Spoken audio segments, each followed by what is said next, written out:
Gujarati audiobook YouTube ચેનલમાં આપનું સ્વાગત છે. નમસ્કાર.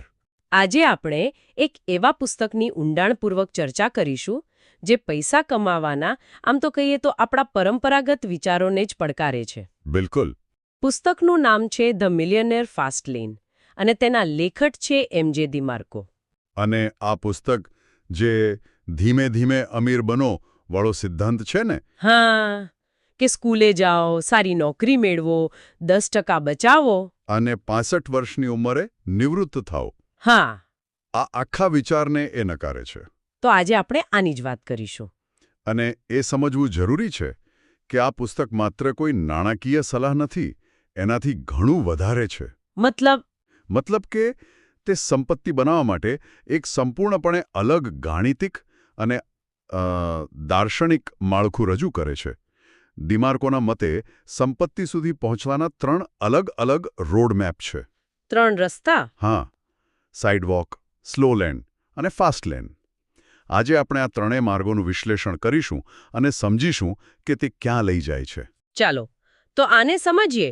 ડિમાર્કો કહે છે કે દરેક વ્યક્તિ આ 3માંથી કોઈ એક રસ્તા પર ચાલી રહ્યો છે, ભલે તેને ખબર હોય કે ન હોય. બિલકુલ.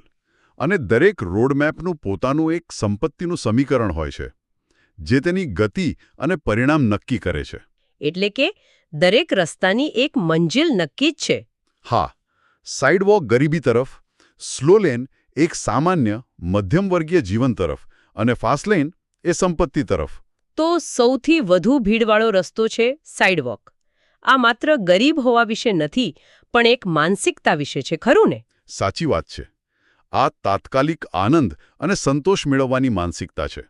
આ લોકો હંમેશા, જેને કહેવાય ને, એક ભૂલથી બરબાદ થવાની સ્થિતિમાં જીવે છે. જેમ કે એક બિઝનેસ ડીલ નિષ્ફળ ગઈ અને તેઓ દેવામાં ડૂબી ગયા. બસ એટલું જ. તેમની પાસે કોઈ સેફટી નેટ નથી હોતું. અને સાઇડવોકરની મુખ્ય સમસ્યા શું છે? એ લોકો પૈસાનું સંચાલન કેવી રીતે કરે છે? જુઓ, સમસ્યા એ જ છે કે તેમની પાસે કોઈ નાણાકીય યોજના જ નથી. કશું જ નહીં.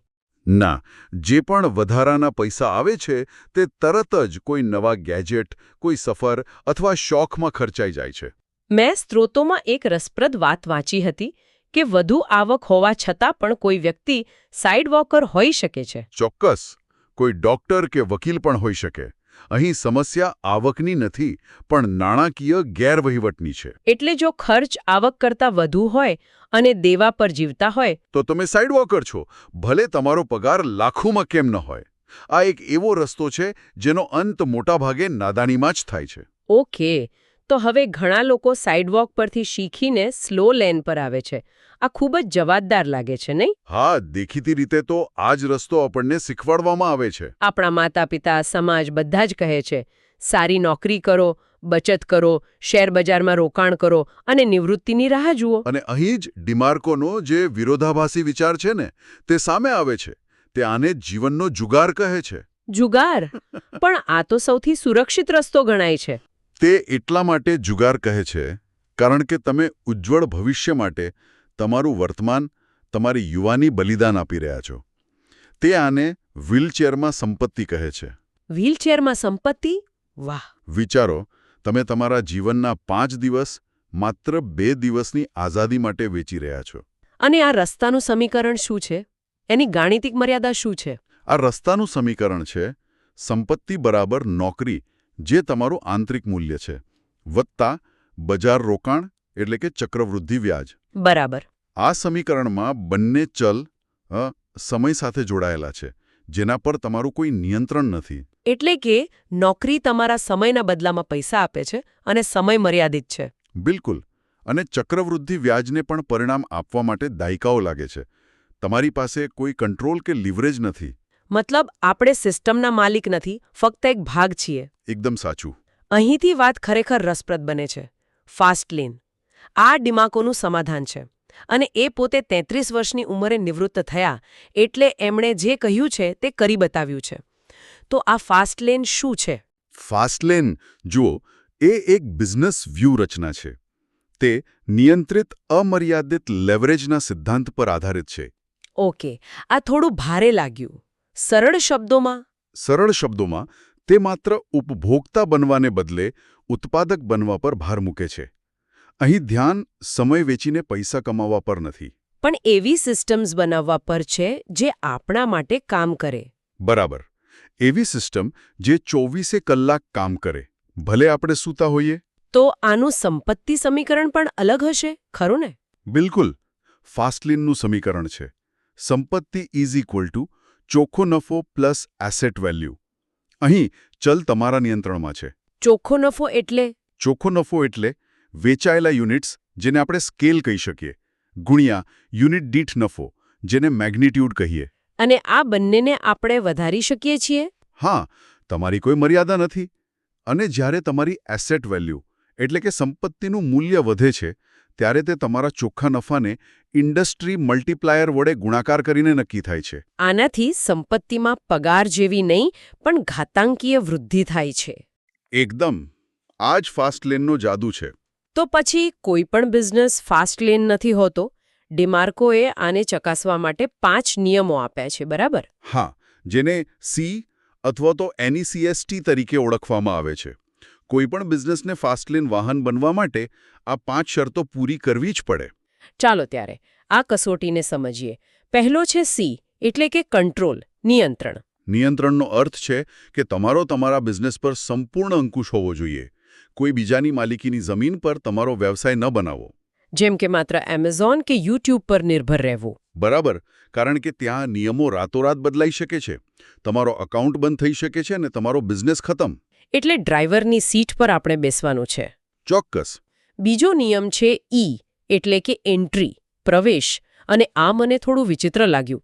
એ કહે છે કે વ્યવસાયમાં પ્રવેશ માટે થોડો અવરોધ હોવો જોઈએ. હા, અને તેની પાછળ એક મજબૂત તર્ક છે. વિચારો, જો કોઈ પણ વ્યક્તિ તે સરળતાથી શરૂ કરી શકે તો શું થશે?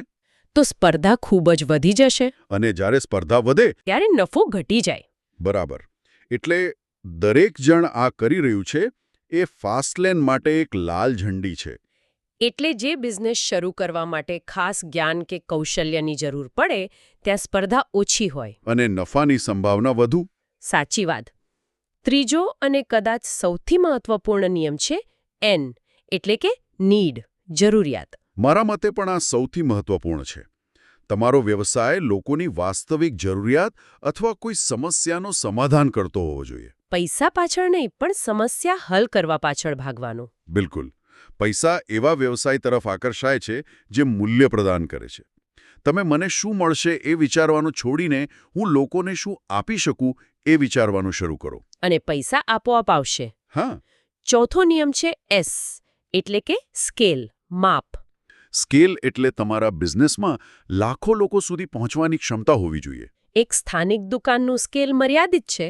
હા, પણ એક આંતરરાષ્ટ્રીય ફ્રેન્ચાઇઝીનું સ્કેલ વિશાળ છે. આ લો ઓફ ઇફેક્શન સાથે જોડાયેલું છે. એટલે કે તમે જેટલા વધુ લોકોના જીવનને પ્રભાવિત કરશો તેટલા વધુ શ્રીમંત બનશો.